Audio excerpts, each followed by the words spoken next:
Hi friends. S miracles YouTube ಚಾನಲ್ಗೆ ಸುಸ್ವಾಗತ.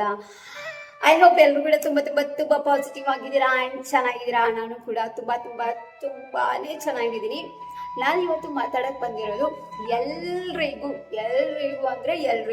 ಎಲ್ಲರಿಗೂ ಬರೋ ಒಂದೇ ಒಂದು ಪ್ರಶ್ನೆ. ಕಷ್ಟಗಳು ಬಂದಾಗ, ನೋವು ಬಂದಾಗ, ತುಂಬ ಲೋ ಆದಾಗ ನಾವು ದೇವರ ಹತ್ರ ಕೇಳೋದು ಒಂದೇ ಪ್ರಶ್ನೆ, ನಾನೇ ಯಾಕೆ ನಾನೇ ಯಾಕೆ ನಾನೇ ಯಾಕೆ ಯಾಕೆ ನಾವೇ ಅಂತ ನಾನೀಗ ಮಾತಾಡೋದಕ್ಕೆ ಬಂದಿದ್ದೀನಿ.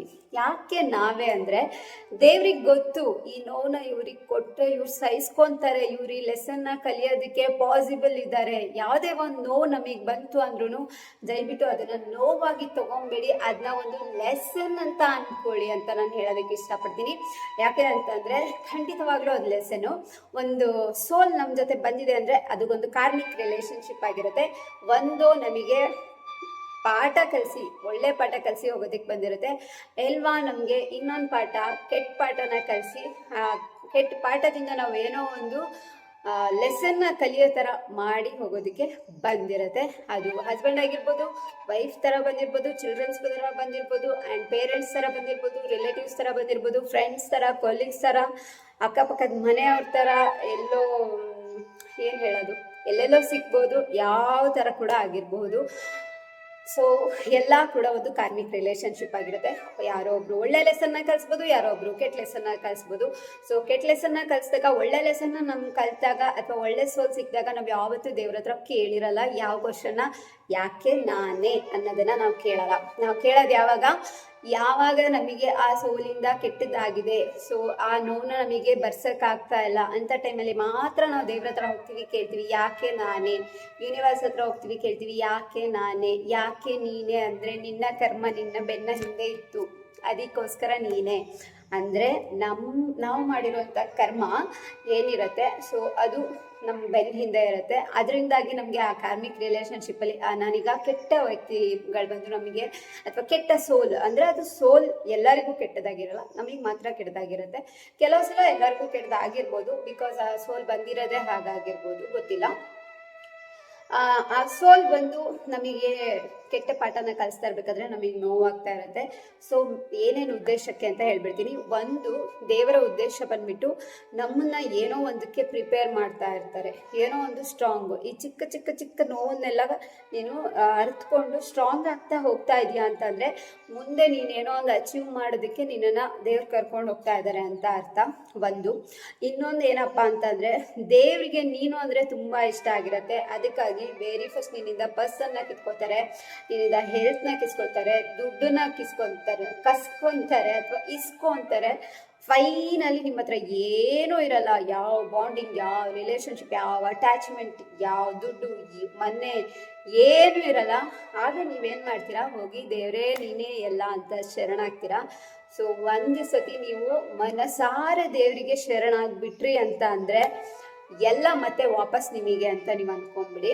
ಸೊ ಒಬ್ಬನು ನಮ್ಮ ಜೊತೆಗಿದ್ರೆ ಸಾಕು, ಇಡೀ ಪ್ರಪಂಚ ನಮ್ಮ ಬೆನ್ನಿಂದ ಬರುತ್ತೆ, ಅದು ದೇವರು. ಓಕೆ, ಅದೇ ಯಾವುದೋ ಒಬ್ಬ ವ್ಯಕ್ತಿ ನಮ್ಮ ಜೊತೆ ಇದ್ದ ಅಂತಂದರೆ ಇಡೀ ಪ್ರಪಂಚ ನಮ್ಮನ್ನು ಬಿಟ್ಟು ಹೋಗ್ಬೋದು, ಆ ವ್ಯಕ್ತಿನೂ ನಮ್ಮನ್ನ ಬಿಟ್ಟು ಹೋಗ್ಬೋದು. ಈಗ ಒಂದು ವಿದ್ಯೆಗೆ ಹೇಳ್ತಾರೆ ಅಲ್ವಾ, ಸೊ ನೀವು ದುಡ್ಡು ಮಾಡಿಟ್ರೆ ಯಾರಾದರೂ ಕದ್ಕೊಂಡು ಹೋಗ್ಬೋದು, ಆ ವಜ್ರ ವೈಢೂರ್ಯ ಏನಿಟ್ಕೊಂಡ್ರು ಯಾರಾದರೂ ಕದ್ಕೊಂಡು ಹೋಗ್ಬೋದು, ಅಥವಾ ಏನೇನು ಬೇಕಾದರೂ ಯಾರು ಬೇಕಾದರೂ ಕದ್ಕೊಂಡು ಹೋಗ್ಬೋದು. ಆದರೆ ನಾವು ಕಲ್ತಿರೋಂತಹ ವಿದ್ಯೆನ ಮಾತ್ರ ಯಾರು ಕದಿಯೋದಕ್ಕೆ ಸಾಧ್ಯ ಇಲ್ಲ ಅಂತ ಹೇಳ್ತಾರೆ. ಹಾಗೇನೆ ನಾವು ಫೈನಲ್ ಆಗಿ ದೇವರೇ ನೀನೇ ಎಲ್ಲ ನನಗೆ ಅಂತ ಹೇಳಿ ನಾವು ಶರಣಾದ್ವಿ ಅಂದರೆ ಆಗ ಇಡೀ ಪ್ರಪಂಚ, ಹಣ, ವಜ್ರ, ವೈಡೂರ್ಯ, ಮನೆ ಎಲ್ಲ ಕೂಡ ನಮ್ದಾಗೋದಕ್ಕೆ ಒಂದು ಸೆಕೆಂಡ್ ಕೂಡ ಬೇಡ.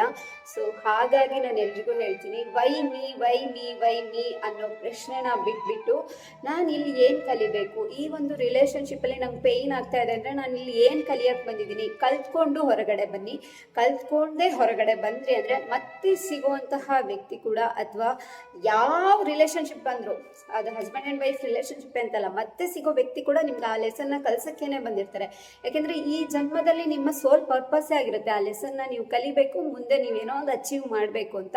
ಸೊ ನೀವು ಯಾವ ರಿಲೇಷನ್ಶಿಪ್ಪಲ್ಲಿದ್ರು ಫಸ್ಟ್ ಲೆಸನ್ ಏನು, ಸೊ ಇವ್ರು ಹೀಗೆ ಬಿಹೇವ್ ಮಾಡ್ತಾ ಇದ್ದಾರೆ ಅಂದರೆ ದೇವ್ರು ನನಗೆ ಏನು ಕಲ್ಸ ಕೊಟ್ಟಿದ್ದಾರೆ, ದೇವ್ರು ನನಗೆ ಏನು ಕಲ್ಸ ಕೊಟ್ಟಿದ್ದಾರೆ, ದೇವ್ರು ನನಗೆ ಏನು ಕಲ್ಸ ಕೊಟ್ಟಿದ್ದಾರೆ, ಇದನ್ನೇ ನೀವು ಅರ್ಥ ಮಾಡ್ಕೊಳ್ಳಿ. ಆ್ಯಂಡ್ ಆ ಲೆಸನ್ನ ಕಲಿತಾ ಕಲಿತಾ ಕಲಿತಾ ಹೋಗಿ. ಸೊ ನಿಮ್ಮ ಸೋಲ್ ಪರ್ಪಸ್ ಏನು ಅನ್ನೋದನ್ನ ತಿಳ್ಕೊಳ್ಳಿ. ಆ ಸೋಲ್ ಪರ್ಪಸ್ನ ಅಚೀವ್ ಮಾಡೋದಕ್ಕೆ ನೀವು ಹೋಗಿ. ನಾನು ಆಲ್ರೆಡಿ ಹೇಳಿದ್ದೀನಿ ನಿಮಗೆ ಸೋಲ್ ಪರ್ಪಸ್ ಗೊತ್ತಿಲ್ಲ. ಇನ್ನರ್ ಸೋಲ್ ಪರ್ಪಸ್ ಅಂತ ಇರುತ್ತೆ, ಔಟರ್ ಸೋಲ್ ಪರ್ಪಸ್ ಅಂತ ಇರುತ್ತೆ. ಸೊ ಸೋಲ್ ಪರ್ಪಸ್ ಇಲ್ಲ ಅಂತಂದರೆ ಸೆಲ್ಫ್ ಸ್ಯಾಟಿಸ್ಫ್ಯಾಕ್ಷನ್ ನಮ್ಗೆ ಯಾವ ಕೆಲಸ ಮಾಡಿದ್ರೂ ಸಿಗ್ತಾ ಇರಲ್ಲ. ಬೇಕಾದರೆ ಆ ವ್ಯಕ್ತಿ ಹತ್ರ 100 ಕೋಟಿ ದುಡ್ಡಿರಲಿ, ಅರಮನೆ ಅಂತ ಮನೆ ಇರಲಿ, ಅವರ ಉದ್ದೇಶ ಏನು ಅಂತ ಅವ್ರಿಗೆ ಗೊತ್ತಿಲ್ಲ. ಅವರು ಆ ಕೆಲಸನ ಮಾಡ್ತಾ ಇಲ್ಲ, ಬೇರೆ ಏನೋ ಒಂದು ಕೆಲಸ ಮಾಡ್ತಾ ಇದ್ದಾರೆ, ಎಂಥ ಸಕ್ಸಸ್ಸೇ ಆಗಿರಲಿ ಅಂತ ಅಂದರೆ ಅವ್ರಿಗೆ ಖಂಡಿತ ಅದರಿಂದ ನೆಮ್ಮದಿ ಸಿಗ್ತಾ ಇರೋದಿಲ್ಲ. ಪ್ರತಿಯೊಬ್ಬರಿಗೂ ಅಷ್ಟೇ ಅವರ ಸೋಲ್ ಪರ್ಪಸ್ ಏನಾಗಿರುತ್ತೆ ಅದನ್ನು ಮಾಡಿದ್ರೆ ಮಾತ್ರ ನೆಮ್ಮದಿ ಸಿಗೋದು. ಹಾಗಾಗಿ ಇನ್ನರ್ ಆ್ಯಂಡ್ ಔಟರ್ ಸೋಲ್ ಪರ್ಪಸ್ನ ನೀವು ತಿಳ್ಕೊಳ್ಳೋ ಪ್ರಯತ್ನ ಮಾಡಿ. ಆ ಪ್ರಯತ್ನ ಮಾಡಿಬಿಟ್ಟು ನಿಮ್ಮ ಸೋಲ್ಗೆ ಏನು ಇಷ್ಟ ಅದನ್ನು ಮಾಡಿ. ಸೊ ಆಗ ನಿಮಗೆ ನೆಮ್ಮದಿ ಅನ್ನೋದು ಸಿಗುತ್ತೆ. ಆ್ಯಂಡ್ ವೈ ಮೀ ನಾನೇ ಯಾಕೆ ಅನ್ನೋ ಪ್ರಶ್ನೆ ಕೂಡ ಉದ್ಭವಿಸೋದಿಲ್ಲ. ನಾನು ಹೇಳಿದೆ ಅಲ್ವಾ, ಎಂಥದೇ ಕಷ್ಟ ಬರಲಿ ಪರಮಾತ್ಮ ನೀನೇ ಎಲ್ಲ ಅಂತ ದೇವರಿಗೆ ಫುಲ್ ಶರಣಾಗಿ ದೇವರಿಗೆ ಸಮರ್ಪಣೆ ಮಾಡಿಬಿಡಿ. ಸೊ ನಿಮ್ಮ ಎಲ್ಲ ಕಷ್ಟ ಪರಿಹಾರ ಆಗೋದ್ರ ಜೊತೆಗೆ ಸ್ವಲ್ಪ ಟೈಮ್ ತಗೋಬೋದು. ಯಾಕೆ ಅಂತಂದರೆ ಯಾವುದೋ ಒಂದು ಕೆಲಸಕ್ಕೆ ನೀವು ತುಂಬ ಸ್ಟ್ರಾಂಗ್ ಆಗಬೇಕು ಅಂದಾಗ ಆ ಸ್ಟ್ರಾಂಗ್ನೆಸ್ಗೆ ನೀವು ಹೋಗೋದಕ್ಕೆ ಏನೇನು ಬೇಕು ಎಲ್ಲ ಪಾಠಗಳನ್ನು ದೇವರು ಒಂದು ಕಡೆಯಿಂದ ಕಲಿಸ್ಕೊಂಡು ಬರ್ತಾರೆ. ಸೊ ಆ ಗೋಲ್ನ ರೀಚ್ ಆಗೋದಕ್ಕೆ ಸ್ವಲ್ಪ ಟೈಮ್ ಹಿಡಿಬೋದು. ಸೊ ಅಲ್ಲಿವರೆಗೆ ನೀವು ಸ್ವಲ್ಪ ಸಮಾಧಾನವಾಗಿರಿ ಅಂತ ಹೇಳೋದಕ್ಕೆ ಇಷ್ಟಪಡ್ತೀನಿ. ನಿಮ್ಮ ಸೆಲ್ಫ್ ಲವ್ನ ಮಾಡ್ಕೊಳ್ತಾ ಹೋಗಿ. ಇಲ್ಲಿವರೆಗೆ ರೀಚ್ ಆಗೋವರೆಗೂ ನಿಮಗೆ ಸೆಲ್ಫ್ ಲವ್ವಿಂದ ಆ ಒಂದು ಸ್ಟ್ರಾಂಗ್ನೆಸ್, ಆ ಒಂದು ಸ್ಟ್ರೆಂತ್, ಆ ಒಂದು ಪವರ್, ಆ ಒಂದು ಎನರ್ಜಿ ಫೀಲ್ ಬರುತ್ತೆ. ಆ್ಯಂಡ್ ಏನೇ ಮಾಡೋದಿದ್ರು ನಿಮ್ಮ mind, body and soul align ಆಗಿರೋ ಥರ ನೋಡ್ಕೊಳ್ಳಿ. ಸೊ ಯಾವತ್ತೂ ಕೂಡ ಹೆದರಬೇಡಿ, ಹಿಂದೆ ಕಾಲಿಡಬೇಡಿ.